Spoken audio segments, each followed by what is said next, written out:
Olá, sejam bem-vindas, sejam bem-vindos. Hoje a gente vai ter uma conversa sobre libertação e teologia. Eu sou Pedro Luiz. Eu sou Padre Lisboa. E eu sou Alexandre Ferreira. Olha aí, hein, Alexandre, a gente agora vai provocar um pouco mais o ouvido daqueles que estão doidos para ouvir sobre teologia da libertação. É esse o programa sobre a teologia da libertação? Ainda não! Espera mais um pouco. O Pedro tá no esquema da Sherazade. Toda noite tem uma história para continuar. Mas que bom tê-lo aqui, Padre Lisboa, que é pároco da paróquia São João Clímaco, o padre que reza a missa que eu participo de domingo à noite. E que legal ter você aqui, que bacana. Seja bem-vindo, viu? Eu que agradeço, para mim é um prazer estar aqui com vocês desse uma conversa que eu escuto semanalmente. Olha aí, é um dos 15 ouvintes, na verdade. É isso aí, então, a gente vai falar de libertação e teologia. Por que a gente trouxe o Padre Lisboa? Bom, você vai saber daqui a pouco, mas como toda pessoa que participa aqui conosco, a gente faz questão de zerar a reputação dessa pessoa. Ela sabe disso, assinou um contrato prévio, e isso vai acontecer, lógico, também com o Padre Lisboa. Tem jogo, Padre Lisboa, e é de responsabilidade do Alexandre, ainda bem. Aí, olha, como a gente tá no esquema de quebra de expectativas, eu não fiz um por amor, por obrigação ou nem pagando. Eu fiz um Milagre Santo. Eita. O Milagre Santo, Lisboa, é assim. Eu vou dizer frases e você vai ter que me dizer de quem que é a frase. Oh, Jesus. Só que neste, em especial, só tem 2 personagens. Tá fácil. Um é figurinha carimbada aqui do podcast da concorrência. Isso eu quero ver. Que é o Corporação Cast, né? Então, algumas frases, 50% das frases é do Carlos Augusto. O gênio do Corporação aí. Sim. A mente pensante. Cada 4 palavras, 3,5 é um palavrão. Mas pode ficar tranquilo que eu cortei os palavrões. E eu achei uma certa similaridade do pensamento do Carlos com a vovó Juju. Quem é a vovó Juju? Conhece quem é a vovó Juju, Lisboa? Não. Melhor assim. Nem quem é. Olha, no Brasil tem um desenho animado chamado Irmão do Jorel. E a vovó Juju é uma personagem do Irmão do Jorel. E mais eu não digo pra ficar mais divertido o jogo. Eita, meu Deus. Vovó Juju é a coisa mais fofa que existe no mundo, hein? Pedro, você já entregou demais. Não, mas o Carlos também é a coisa mais fofa que existe no mundo. Agora você entregou de menos. Então é isso, ó. Vocês vão me dizer um número de 1 a 6. Eu vou dizer a frase e você vai me dizer: é Carlos, é vovó Juju. É isso. Ok. Começa o Padre Lisboa, então. Então me diga, Lisboa, o número de 1 a 6. 3.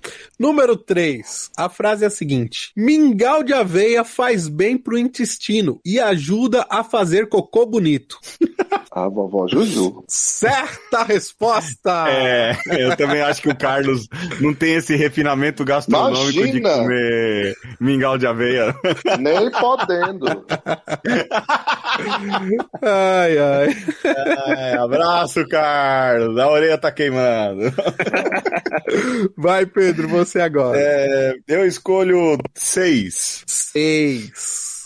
Ana Catarina, nome feio. Isso foi o Carlos. Foi o Carlos? Eu acho, hein? Resposta eu acho que foi. Errada! Foi a vovó Juju. Eita. Essa é uma frase que sairia facilmente da boca do homenageado da noite. Eu acho. Assim, do nada ele... que nome feio, né? Tá bom, vai lá. Foi mas que nome feio. Né? Exato. Dá pra ouvir o Carlos falando, né? Tá sim. Nossa, a orelha do sujeito deve estar queimando essa hora, viu? Tá mesmo. Beleza, vamos lá. Outra frase, número de 1 a 5 agora. 5. Nossa, deu uma estralada aqui no meu braço. Ah, Carlos.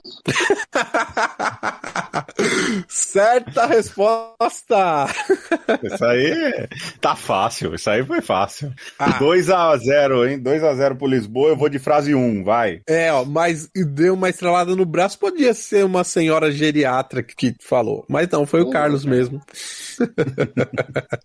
Frase número 1, Pedro, me diga você, quem disse essa frase? Eu vou pegar uma colher que caiu aqui embaixo da mesa. Isso foi o Carlos. Resposta errada! Nossa, errei as 3 quase, meu Deus do céu. Cara. Puxa vida. Nossa, vamos lá. Vamos lá, tem mais 2 frases. Lisboa, ou a 2 ou a 4? A 2. A 2. Esse cara tem nome de tosse, Abraham Lincoln. Ah, isso é Carlos. Resposta correta. Ah, não, cara. Isso é verdade, o Carlos não falou nenhuma dessa tinha aí. Que ganhar era tá o Pedro, hein, que conhece mais do Carlos do que eu. E você nem conhece a vovó Juju. E eu nem sei quem é a vovó Juju. Caramba. Não, mas isso aí é armação. Todas são da vovó Juju, do Carlos, e o Alexandre tá direcionando só pra eu perder. Não, certeza. Vamos lá. A 4 é minha, pra acabar. A 4 é sua. Aquele Jesus estava muito agressivo. É Carlos. É Carlos. É Carlos. Qual é o Jesus que tava agressivo? Era o Jesus dele mesmo na Paixão de Cristo de 2019 da Santa Paulina. Nossa, cara, essa eu queria ter visto. Eita. A concorrência pra ver quem era Jesus naquela época era grande, hein? Tinha como é? Era a audição, né? Que fala, né? Audição, né? Pra ver audição de papel. E o Carlos até deixou o cabelo crescer pra ser Jesus.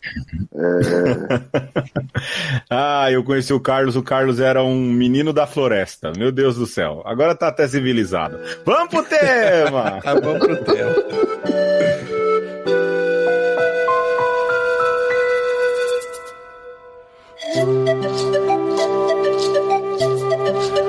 Diante do que vimos, faz-se patente a distinção entre os discursos, pois um provém das bases e poderia ser considerado como discurso das sebes, e outro provém de uma categoria de atores que estão ligados à base e produzem um discurso sobre as sebes.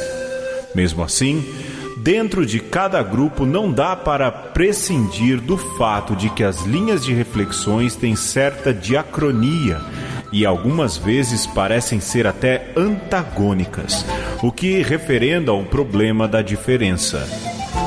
Perceber que existe diferença é relevante também para a tendência a apresentar o discurso de Sebes como sendo um só, o que dificulta uma leitura mais realista. É para isso que buscarei o auxílio de conceitos teóricos que possam ajudar a analisar a influência do lugar na proposição de discursos diferentes. A influência da visão de história e modernidade no reforço de uma visão colonialista e a relevância do senso de realidade e de utopia para uma leitura mais realista da vida. Bom, mais um caso em que nós temos que ler aquilo que é texto do autor com o autor ouvindo a minha interpretação. Espero que tenha gostado. Apesar de que ele não ouviu, a gente ainda está combinando as coisas, não é?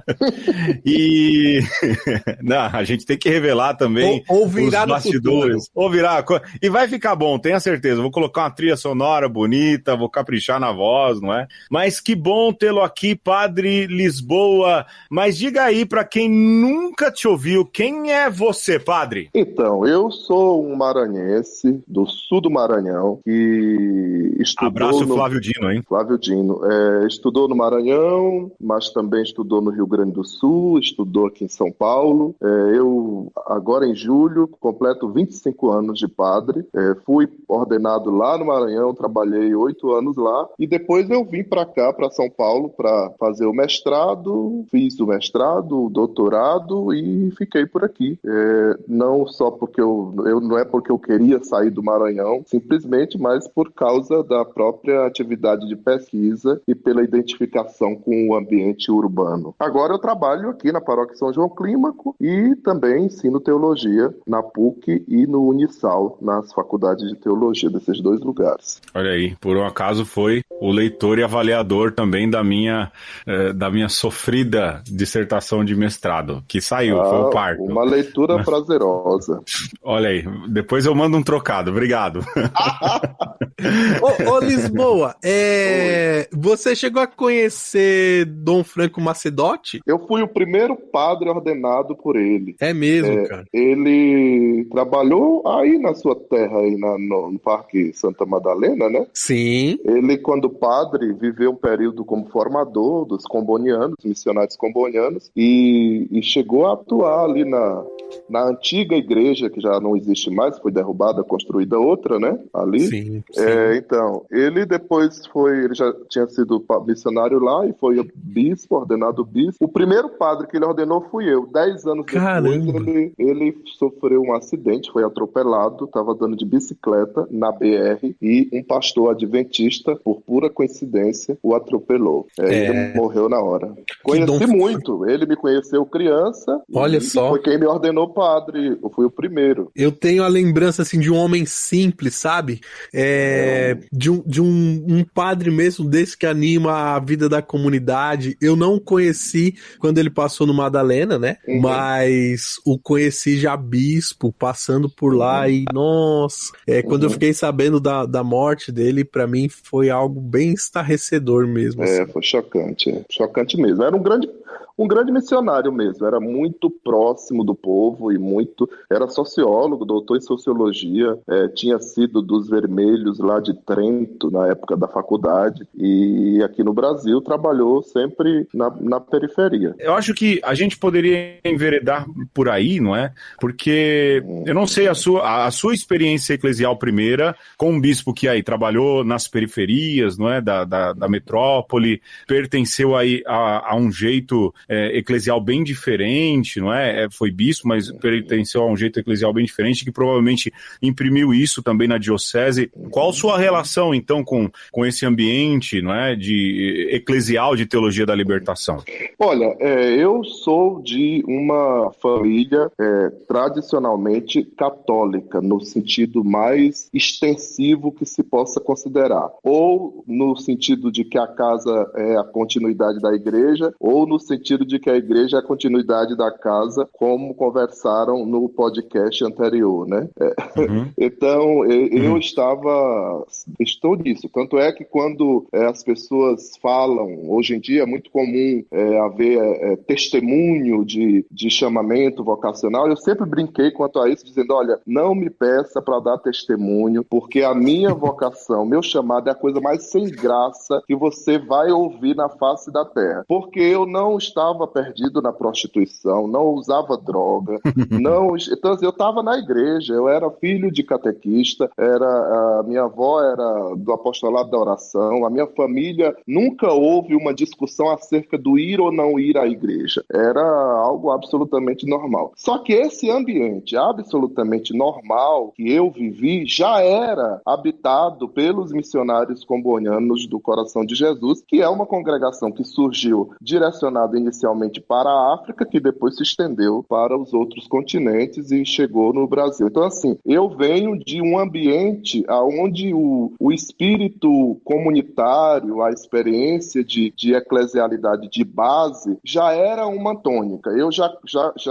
Então eu vivi o alvorecer disso, né, dentro da minha experiência de fé originária, e também vivi todo o período de crise, de se dar conta do que dava certo, do que não dava certo, do que precisava ser repensado dentro disso. Assim, eu não conheci, na prática, como fiel, um ambiente exclusivamente de um estilo, né? Eu conheci já de um estilo, digamos assim, que fosse somente devocional. Eu conheci esse ambiente que já vigorava a experiência devocional do povo, a experiência experiência de eclesialidade vinda de antes do Concílio Vaticano II, então minha avó rezava a ladainha de Nossa Senhora em latim, eu escutei muitas orações em latim, mas também já havia toda essa preocupação de compromisso com o outro. Por exemplo, eu me lembro que a minha catequista dizia para nós que o significado de ter fé era fazer alguma coisa pelos outros. Então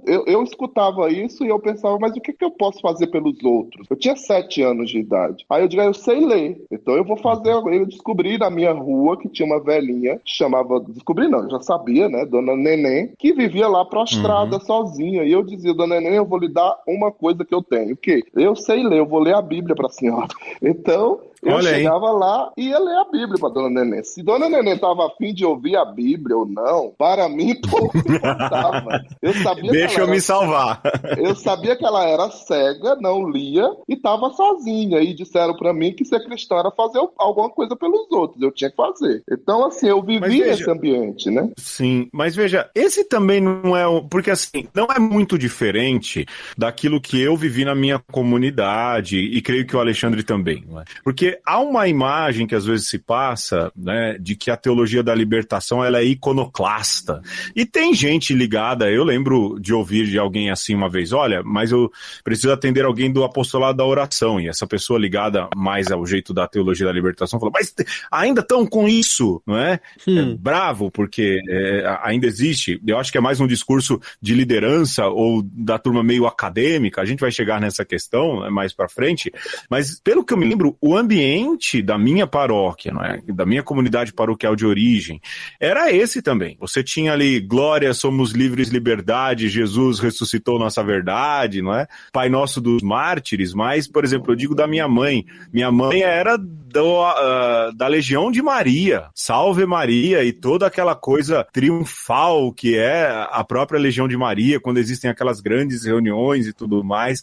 Então, há essa pluralidade nessas comunidades, não é? Ouvindo o Padre Lisboa falar, eu entendo que, e falo como alguém também que esteve de dentro e que viu esse jeito, não é, de ser igreja desse período, anos 80, anos 90, eu não vivi a igreja dos anos 70, eu nasci em 78, mas eu via essa pluralidade acontecer e com muita naturalidade, sem competição, com acolhida, era o amor pela comunidade, o amor pro serviço, não é? Não sei se contigo também era assim, Alexandre, era essa a realidade, não é? Eu me vejo muito nessas histórias, né, do jeito que vocês estão falando, e eu acho que tanto numa expressão como em outra, você tem essa coisa do popular, né, da fé do povo pelo povo, que no fim o Concílio Vaticano II ele reafirma e incentiva, mas que já estava sendo vivido pelo povo, sobretudo nesses rincões, nesses fins do mundo, como diz o Papa Francisco, há muito tempo, né, de que você imagina, né, a avó do Padre Lisboa, assim como a minha, rezando a ladainha em latim, que herdou das vós delas, né, e como isso era uma forma de manter a fé do povo viva, porque no fim das contas, era o que tinha, né, era a ladainha, era a reza do terço, era as orações próprias, porque teólogo não tinha, padre também não tinha. Então o que tinha era o povo pelo povo mesmo, e isso acabou se refletindo depois na reflexão da vida em comunidade, das lutas e tudo, né? Mas nunca foi muito diferente disso, né? Agora eu acho curioso o traço que o Padre Lisboa falou, e eu acho que esse sempre pegou também no meu coração, essa necessidade de conformar a fé com uma ação transformadora no mundo, né? O Padre Lisboa lia a Bíblia para a vizinha, né, que era cega. Se ela queria ouvir ou não, essa foi ótima, não importa, o importante é que eu vou fazer a minha parte, não é? Mas essa fé compromissada, ela é uma tônica, né, desse pensamento de teologia da libertação. Mas eu acho que a gente poderia falar, porque também quem ouve quer ouvir um pouco isso, não é? Porque a sua tese de doutorado, Padre Lisboa, ela fala especificamente essa é a melhor palavra, da contradição entre o discurso, não é, e a prática existente nas comunidades, não é isso? Então, veja, eu me lembro que, e vocês estavam tocando nisso, da questão do genuíno da experiência de libertação mesmo, que é como a teologia da libertação surge, né? Então, você veja, eu me lembro claramente que na catequese, duas imagens para mim eram muito fortes. Primeiro era a minha catequista que insistia que nós, crianças da catequese, na missa da criança, que era no domingo pela manhã, levasse, e ela falava assim, um punhado de arroz, um punhado de feijão, e se levava um punhado de arroz mesmo, dentro de um saquinho amarrado, era só um punhado de arroz, porque se a gente desse mais do que um punhado de arroz, faltaria em casa. Então, assim, levava um punhado de arroz, e na hora da oferenda, não se levava dinheiro, se levava os punhados que se levava para compartilhar. E ao final da missa, ela dizia, agora vamos ver aqui, quem é que vai? Nós sabemos que tem a dona Filomena lá na rua tal, que está carente, necessitando. Quem pode levar esses arroz aqui para ela? Aí já lá um grupo de crianças que se oferecia para ir levar. Então, assim, isso veio da experiência concreta, da prática. Quando eu cheguei na faculdade, eu comecei a ler e a estudar e a perceber que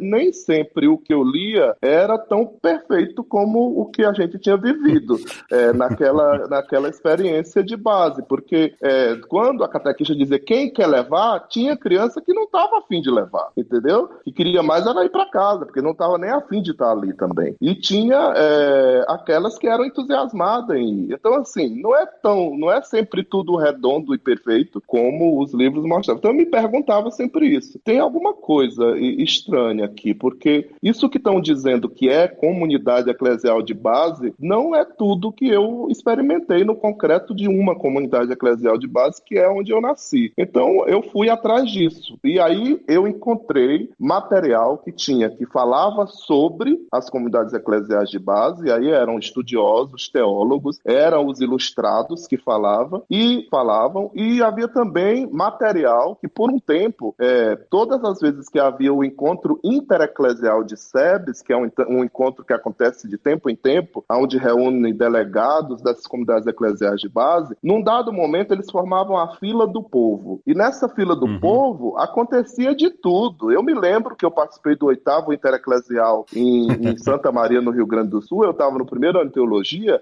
e uma senhorinha chegou lá na fila do povo, todo mundo discutindo sobre a questão de cultura oprimida ou não. E a senhorinha chegou lá, disse o nome dela, sou do Piauí e vim aqui trazer um abraço de Dom Rufino para vocês tudinho. Ou seja, ela é a vivência, né? Ela falou que ela estava vivendo. E ninguém retomou aquilo, e aquilo me incomodou, sabe? Por que ninguém retomou o que aquela senhora falou? Por que ninguém disse nada do que ela disse, só porque ela não disse das ideias ilustradas que estavam? E aí eu descobri que havia uma revista chamada SEDOC, que é do Instituto Teológico de Petrópolis, franciscano de Petrópolis, que por um tempo... A turma da Reb, né? Exato. Por um tempo eles compilaram esses relatórios aonde estava a fila do povo. Então o que eu descobri? Eu fui atrás desde quando iniciaram os intereclesiais, desde 1974. E a partir dali eu li 30 anos de artigos da Reb, dos assessores. E nesse percurso eu li também, paralelamente, o que tinha de SEDOC. Curiosamente, a SEDOC vai estiando até desaparecer os relatórios sobre a fila do povo. E claramente havia uma discrepância. Uma coisa era o discurso sobre as SEBs, dos ilustrados, que querem o maior bem às SEBs, têm a melhor das intenções, mas muitos não têm a experiência concreta de base. E havia a fala do discurso das SEBs, que eram os agentes, como a Dona Maria lá do Piauí, que foi lá na fila dar um abraço do Dom Rufino pro pessoal, que foi isso que ela se sentiu. Ela se sentiu portadora do abraço do bispo da Diocese de Parnaíba na época, que mandou-a para o encontro intereclesial, que foi o acontecimento da vida dela. Eu fico me lembrando aqui do meu tempo de pastoral na favela da Vila Prudente, e às vezes eu achava, isso eu tive sorte de aprender rápido, né? Achava algumas reuniões, algumas situações meio perda de tempo, né? Talvez porque eu queira as coisas rápidas e que elas aconteçam tão logo, não é? E eu lembro do padre Patrick Clark, que é um irlandês que veio para o Brasil nos anos 70, um espiritano, um padre, e que trabalhou o tempo inteiro ali na favela da Vila Prudente, né? Hoje tem um padre que o substituiu à altura, o padre Assis, né? Mas o Patrick falava assim, você tem que deixar as pessoas... Não que eu interrompia, né? Mas eu falava, Patrick, a gente não pode fazer essa reunião mais curta? Não, é importante que ela seja longa, né? As pessoas precisam falar, as pessoas precisam... Isso é comunidade, as pessoas precisam manifestar ali o ponto de vista delas. Às vezes, de 10 minutos que elas falam algo muito importante em 30 segundos, e porque a gente não prestou atenção, a gente não viu acontecer. E eu acho que é muito isso, não é? Eu ali, diaconato, pré-diaconato, você na teologia, teologia fervilhando na sua cabeça, eclesiologia, a cristologia, tudo fervilhando, e de repente você vê a experiência do povo, que é uma experiência e um jeito de viver a fé e isso totalmente diferente. Isso ajudou muito, isso foi fundamental. E aprendi com um padre esse impacto também, não é? Mas eu acho interessante isso que o padre Lisboa falou, esse fato de que os assessores, os teólogos, não é que eles não ou queriam moldar ou alguma coisa assim, mas que de fato a experiência do povo era algo muito mais rico, muito mais diferente, né? Exato. Eu fico pensando aqui nas coisas que calam, né? Naquela senhorinha que talvez nunca teve coragem de dizer pro menino Lisboa, olha, vá ler sua Bíblia para outro canto, porque talvez aquilo para ela também era terapêutico, para ela também deveria ser algo importante, então não mandou calar porque não deveria, né? Então se calou ela, fez também uma pastoral da escuta para aquele menino, e essa senhora lá na fila do povo que talvez numa discussão acalorada ela teve aquela presença de espírito de falar, eu vou mandar um abraço. Quem sabe mandando um abraço as pessoas sintam mais essa afetividade que deveria estar acontecendo aqui no intereclesial. E cara, eu também vi isso acontecer tantas vezes, sabe? Eu lembro em São Mateus, que também eu acompanhava ali o núcleo das favelas da paróquia São Mateus. E aí tinha uma discussão de alguns que achavam que o núcleo das favelas deveria ter um nome mais bonito, um nome de santo, que núcleo das favelas não era tão bom assim, não era tudo que eles eram. E outros que brigavam, falavam, não, a gente precisa se chamar de núcleo das favelas, porque enquanto a gente não mudar a realidade como um todo, a gente tem que se deixar identificar por isso. E aí, você via a sinceridade nos dois discursos, sabe? Não é que havia ali uma questão de imposição, nem de falar assim, esse é o bom, esse é o ruim, mas essa tentativa de se encontrar e de se entender. E então, para mim, dessa nossa conversa até aqui, essa coisa me cala muito forte, de como é importante a gente perceber o não dito, de perceber o que ficou nas entrelinhas, porque isso também vai contemplando a nossa compreensão do todo. É verdade.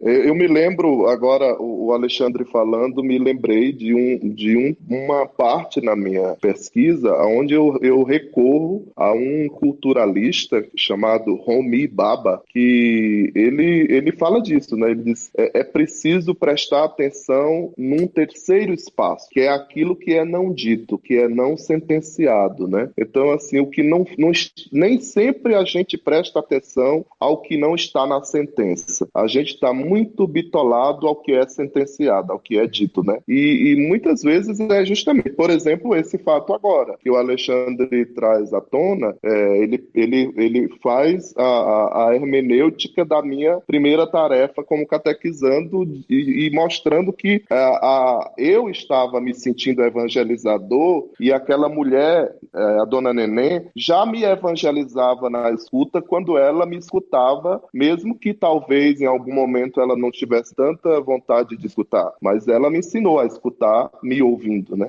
Bom, pessoal, a gente vai parar um pouquinho, a gente vai ouvir uma música que o Padre Lisboa vai escolher e daqui a pouco a gente volta. É o tempo de você tomar um café e ouvindo uma musiquinha.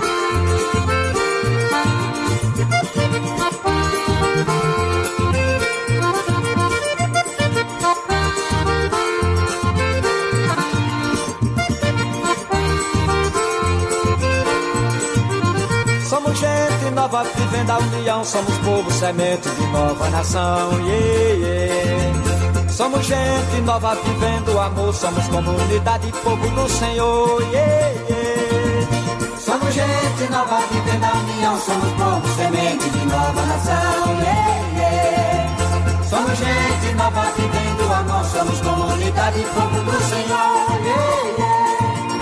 Vou convidar meus irmãos trabalhadores, operários, lavradores, biscateiro e outros mais. E juntos vamos celebrar a confiança, nossa luta na esperança de ter terra, pão e paz. Yeah, yeah. Somos gente nova vivendo a união, somos povo semente de nova nação. Yeah, yeah. Somos gente nova vivendo o amor, somos comunidade, povo do Senhor, yeah, yeah. Vou convidar os índios que ainda existem, as tribos que ainda existem no direito de viver. E juntos vamos, reunidos na memória, celebrar uma vitória que vai ter de acontecer, yeah, yeah. Somos gente nova vivendo a união, somos povo semente de nova nação, yeah, yeah. Somos gente nova vivendo o amor, somos comunidade, povo do Senhor, yeah, yeah. Convido os negros, irmão no sangue na sina, seu gingado nos ensina a dança da redenção. De braços dados no terreiro da Irmandade, vamos samba de verdade, enquanto chega a razão, yeah, yeah.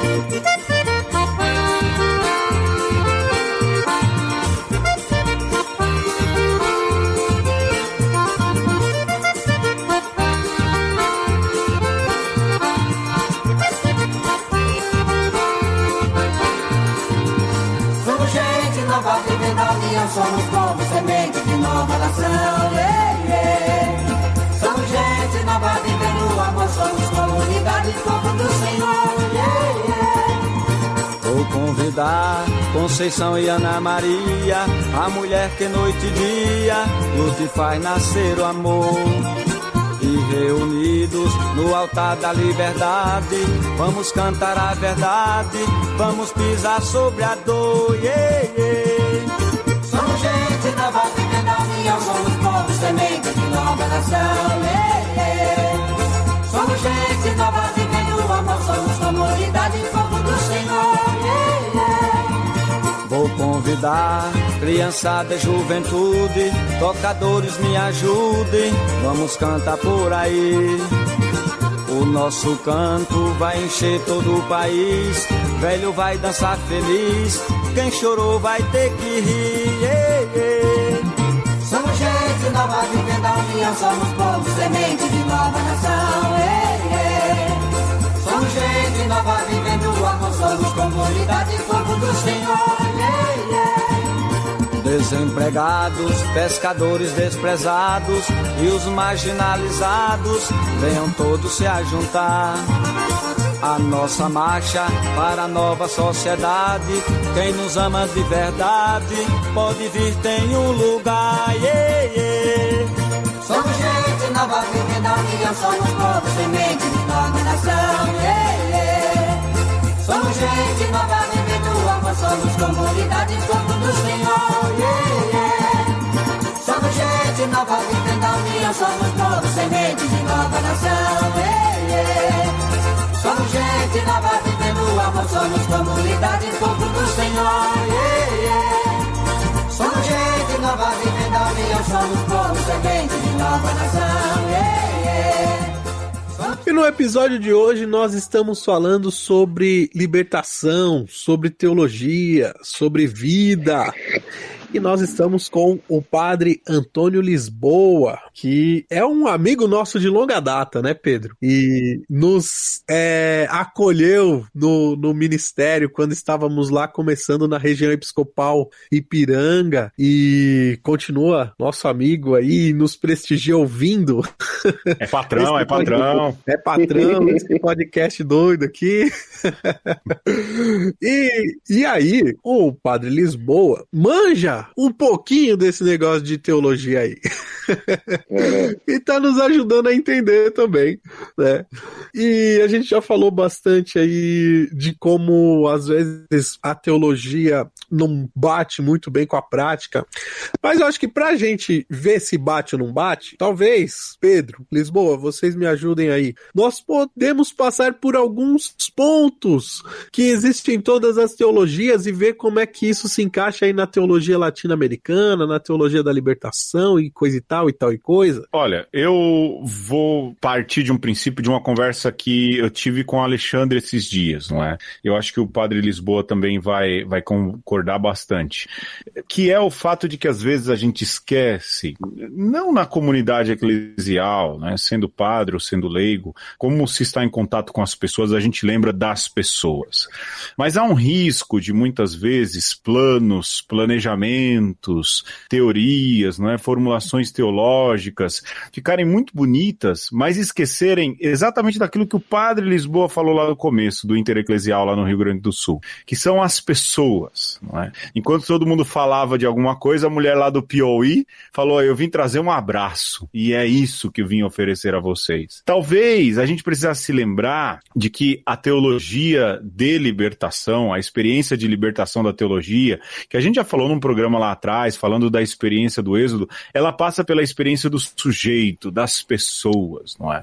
E talvez a gente deveria recordar isso, né? Quem é o sujeito, de fato, da teologia da libertação? Se fala muito, não é, padre Lisboa, de que o sujeito da teologia é o próprio Deus, porque se parte de Deus e se chega a Deus, mas tirando toda essa premissa básica, no intermediário tem o evangelizado, tem a pessoa, não é isso? Esse é o sujeito? Claro. A gente até costuma falar que, primeiro, a teologia antes, ela é em primeiro ato, ela é uma experiência de fé, né, concreta, de pessoas que descobrem Deus e que descobrem que Deus as reúne, olha para elas e quer que elas vivam juntas. É essa experiência que é, eu diria assim, o substrato, né, a matéria-prima, entre aspas, do que seria o discurso teológico. Então, o sujeito propriamente da teologia, evidentemente sempre é Deus, mas quem discursa a teologia, primeiramente, é o homem e a mulher crente. São eles que fazem a experiência de fé e que, fundamentalmente, nasce da experiência comunitária. Eu gosto muito de uma expressão que o Papa Ratzinger tem naquela obra dele, O Novo Povo de Deus, quando ele diz assim, a gente é salvo, a gente experimenta a salvação para ajudar os outros a se salvarem. Não há nenhum sentido em experimentar a salvação apenas. Então, as pessoas, elas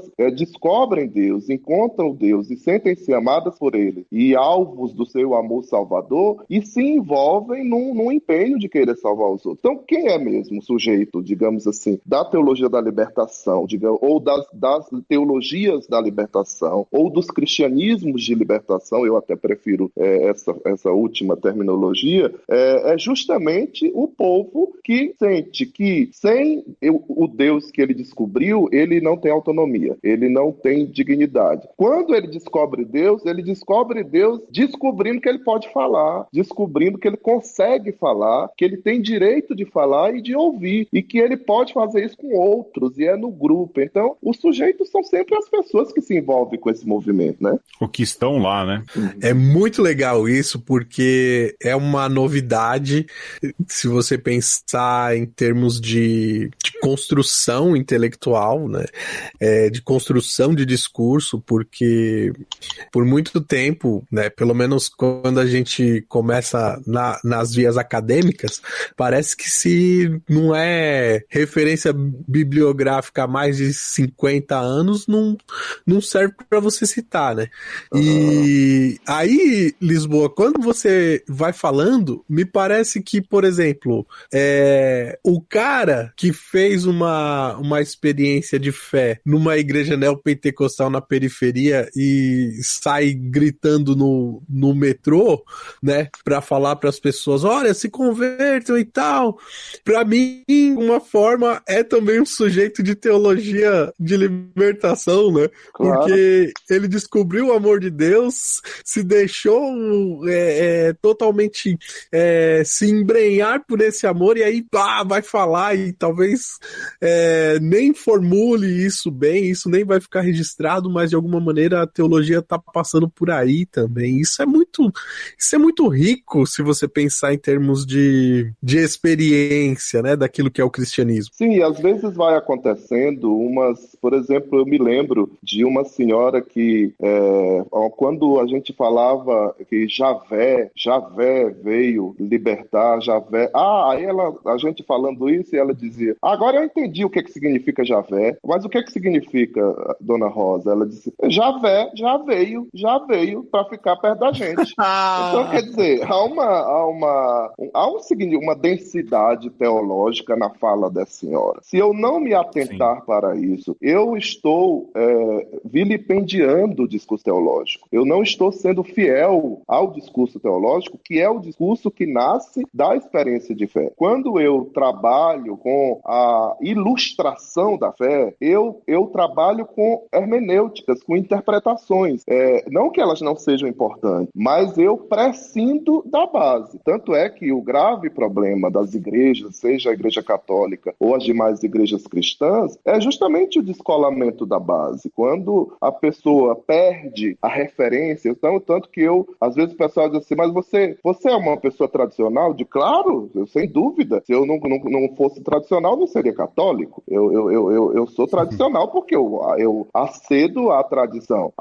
Mas aí eu digo, quando eu falo assim, primeira pergunta que eu faço para uma pessoa que eu encontro numa comunidade que eu chego e ela animada, fala, liderança e tal, no encontro ela diz que faz isso, faz aquilo, eu digo, você vai à missa aonde? Aí ela não sabe dizer, eu começo a desconfiar, eu começo a pensar que ali tem um produto de ilustração, entendeu? Mais do que propriamente uma experiência de comunidade. Eu lembro o Padre Lisboa falando aí do nome de Deus, né? E eu tenho uma dificuldade tremenda porque foi justamente na minha época de faculdade que o Cardeal Arinze fez aquela mudança com o nome de Deus, né? Pediu para que não se usasse e tudo. E no Heliópolis eu aprendi muita coisa. Aliás, muito de que eu sou, assim, do ponto de vista teológico, eclesial e tudo, eu aprendi na Vila Prudente, no Heliópolis, né? E eu lembro que uma vez eu falei para uma cantora, né? Eu falei, olha, a gente poderia não usar essas músicas. Mas por quê? Eu falava, olha, não pode porque é o nome de Deus, não é? E houve aí uma resolução pedindo, mas eu não posso falar o nome de Deus? A pessoa olhou pra mim e eu falei assim, então, é uma questão de respeito e tudo. Que absurdo é esse? Lógico, ela entendeu, ela explicou, mas a primeira resposta dela foi a mais correta, não é? E esse é o sujeito da teologia, o sujeito da experiência. Como eu não posso falar o nome de alguém que eu sou tão íntimo? Né? Você tá me falando pra eu não falar o nome de alguém que eu sou tão íntimo, né? Lógico, a gente entende o respeito, a questão da ligação com a cultura judaica e tudo, mas eu lembro justamente disso, dessas questões experienciais, não é? O Cardeal Arinze querendo, à época, manter ali toda o respeito pelo nome de Deus. E a cantora lá no Heliópolis dizendo, quase dizendo, quem é você para dizer que eu não posso chamar Deus pelo nome? Quem é Cardeal Arinze? Eu vou lá, olha, escreve arinze@vaticano.com.va, sei lá, né? E fale com ele, né? Porque exatamente isso não passa pela experiência das pessoas. E é interessante, Pedro, você falando isso, eu me lembrei que quando a gente descobre que que Deus o Deus que eu experimento é o Deus que me permite ser quem eu sou, que me confere autonomia. Aí eu me lembro de Juan Luís II, que era um jesuíta uruguaio maravilhoso, que não foi suficientemente estudado nem conhecido no mundo teológico, mas deveria ser. Ele dizia assim: antes de libertar qualquer coisa, é preciso fazer a libertação da teologia.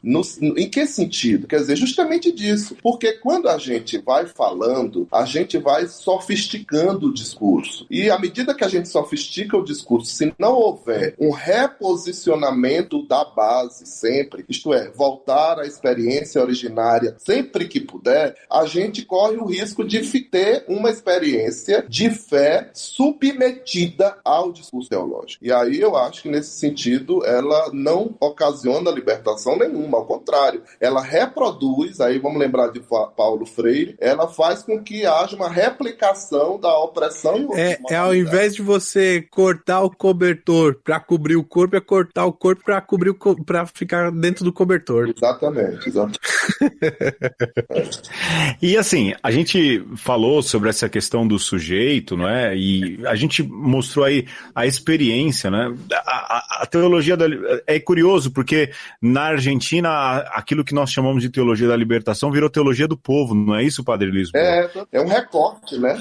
É um recorte, porque assim, ao mesmo tempo que na verdade, assim, teria muito que a gente descobrir, né? Por exemplo, quando a teologia da libertação ela é sistematizada por Gustavo Gutierrez no início da década de 70, antes disso, no mundo evangelical, havia uma teologia chamada teologia da missão integral, que já discorria sobre essas questões. Então, assim, e aí ocorre diversos desdobramentos, entre eles, no campo católico, sobretudo, a teologia da libertação ela tem vieses, né, que vão aparecendo, matizes, e na Argentina ocorre justamente isso. Se aqui, no Brasil e em outros lugares, a teologia latino-americana priorizava a necessidade de uma leitura da realidade com mediações específicas, como chamava mediação socioanalítica, mediação hermenêutica, usar da sociologia, usar de outros recursos epistemológicos para poder fazer a teologia, na Argentina eles diziam, não, a gente pode, com a própria teologia e a pastoral, interpretar a realidade. Então eles utilizavam a categoria de povo e começavam a entender tudo que era, a buscar entender a realidade a partir da ideia de povo. O que é povo? Como se faz povo? Aonde se enraiza a compreensão de povo? E aí, a partir daí, eles iam lendo a realidade, sem necessariamente ter que utilizar outros recursos epistemológicos alheios à teologia.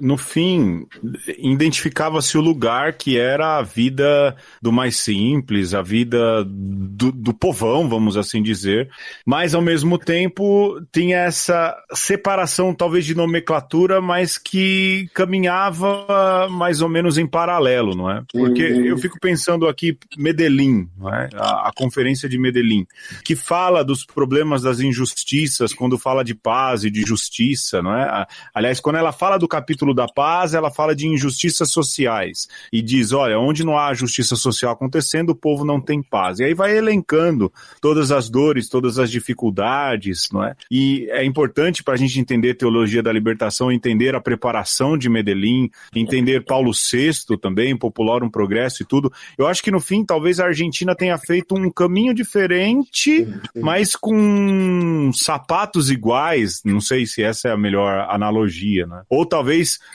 fez sapatos iguais, caminhos diferentes, mas que chegaram no mesmo lugar, né? Eu acho que é sempre o ponto de partida é o mesmo, né? Que é a experiência concreta da fé que se dá nas pessoas. Essas pessoas são o povo das comunidades, ou essas pessoas são os pobres que formam as comunidades. Então, aí o ponto de partida é sempre o mesmo. O caminho metodológico é que vai sendo formado dentro da experiência concreta. Eu diria o seguinte, que a teologia latino-americana, que é balizada no Brasil e em outros países da América Latina, ela está muito marcada pela análise social da realidade. E a teologia do povo, que ela se enraiza na Argentina, com Lúcio Gera, com Rafael Tello, e que é um dos berços onde bebe o nosso atual Papa Francisco, Pontífice Papa Francisco, ela tem como ponto de partida a análise pastoral da realidade. Ou seja, é simplesmente uma compreensão de que a igreja lê com os óculos que ela tem condições de ter para ler. E esses óculos, eles são constituídos desde o concreto da experiência, que é a vida pastoral comunitária. Daí acho que a gente consegue fazer uma correlação, não é? Que é o fato de que sujeito da teologia da libertação, ele se identifica também como o lugar da teologia da libertação. Não é? Talvez a gente querer definir assim, o sujeito é o pobre, o lugar são as comunidades. Na verdade, como há essa definição, como se forma o povo, de onde vem o povo, toda essa caminhada que a Argentina fez, mas também a teologia latino-americana fez, né, chamada de teologia da libertação, na verdade, ela encontrou não só na pessoa da comunidade, as pessoas que estavam na comunidade, o sujeito dessa teologia, o lugar dessa teologia e também a metodologia dessa teologia, não é? Lógico que o ver, julgar e agir, ele vinha ali do cardiano, não é? Vem ali da Europa, mas ainda assim ele parte de qual princípio? Do princípio da realidade, dos povos trabalhadores, né, dos operários. No fim, não sei se é porque é um pensamento que ainda está muito na minha cabeça, são as pessoas, não é? São as pessoas. Mas, antes da gente entrar na metodologia, né, eu acho que a definição pelo que não é nos ajuda um pouco aí a esclarecer ou a ter bem evidente do que nós estamos falando. Porque quando você pensa aí nas teologias clássicas e tal, né, você tinha muito assim, como sujeito da teologia. Para além dos teólogos, você tinha a Inquisição, sabe? O Santo Ofício, né? Então você tinha os dogmas como os ditames para você poder falar de Deus, né? Se você se desvia, você tá falando heresia. Então o sujeito principal era o inquisidor. Isso até a primeira metade do século XX. Quando você pensa em lugar, você pensa os bancos das universidades, você pensa em Europa, então América Latina ficava de fora, a gente sabe que ficou de fora por muito tempo. O povo também não tinha lugar de fala nesse jeito de pensar, e aqui a gente pode estender para não só a teologia, mas também os outros pensares todos, né?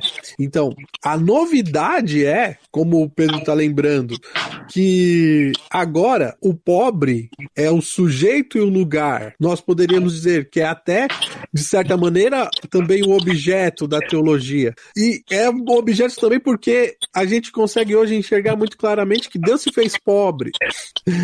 Então, essa novidade exige de nós um esforço ainda muito grande, né, em termos de fazer teológico, em termos discursivos, e a gente entende também por que isso gera tanto incômodo nas pessoas. Sim, é verdade. Eu acredito que há um movimento que vai sendo feito pela teologia latino-americana, que é um movimento de recepção de toda a autodescoberta eclesial que gerou o Concílio Vaticano II, né? E aí eu acho que esse movimento vai envolvendo muita gente nesse esforço que o Alexandre menciona para compreender melhor onde é que realmente se dá a experiência de fé e aonde é que a teologia se enraiza, né? Mas eu quero ainda insistir naquilo que é o método ver, julgar, agir, não é? Que eu não sei,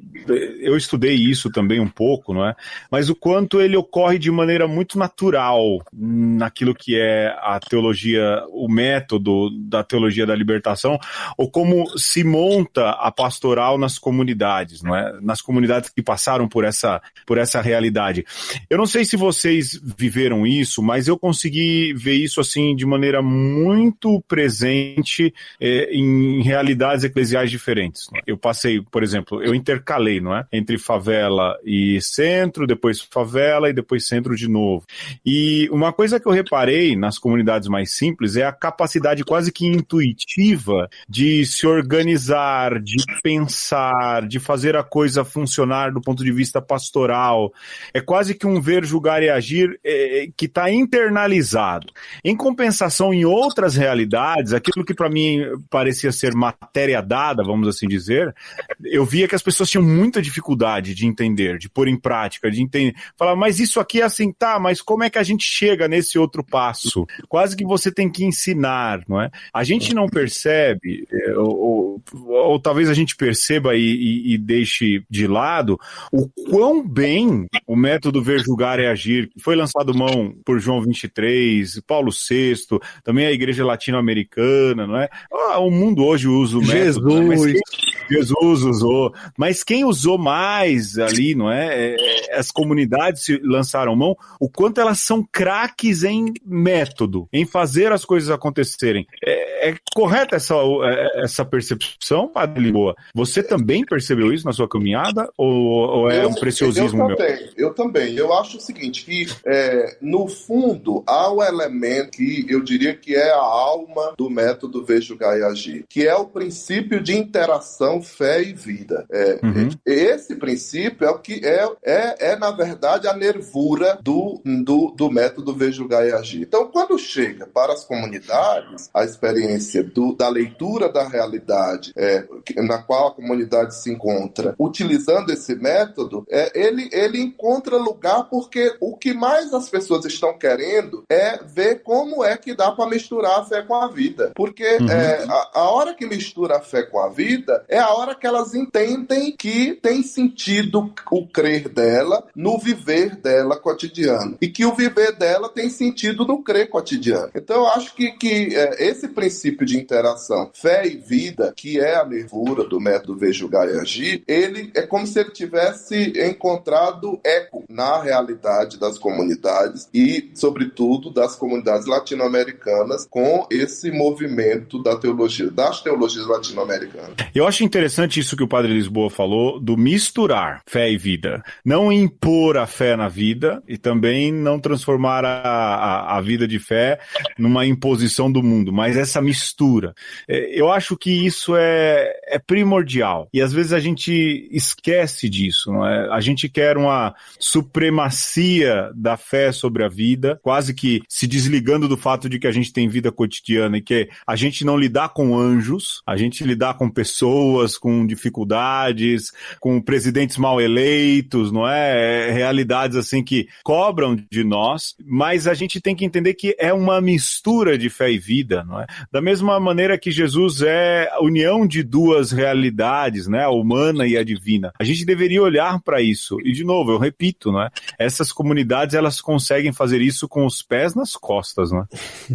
Então, olha, eu tô hoje em dia com um ranço do tal do design thinking, porque tudo é design thinking. Tudo tão reinventando a roda aí, né? Aí tem um livro chamado Sprint, né? Rapaz, eu tenho esse livro aqui, eu tenho, hein? Olha Quase usei na dissertação, hein? Olha só, o método usado pelo Google. Aí, quando você pega lá no design thinking dos caras, tá assim, mapeie, faça esboço, decida, faça um protótipo, teste. Quando eu bati no olho nisso, eu falei assim, opa, isso daí eu já via lá na SEBS, lá na Santo Oscar Romero, na década de 90.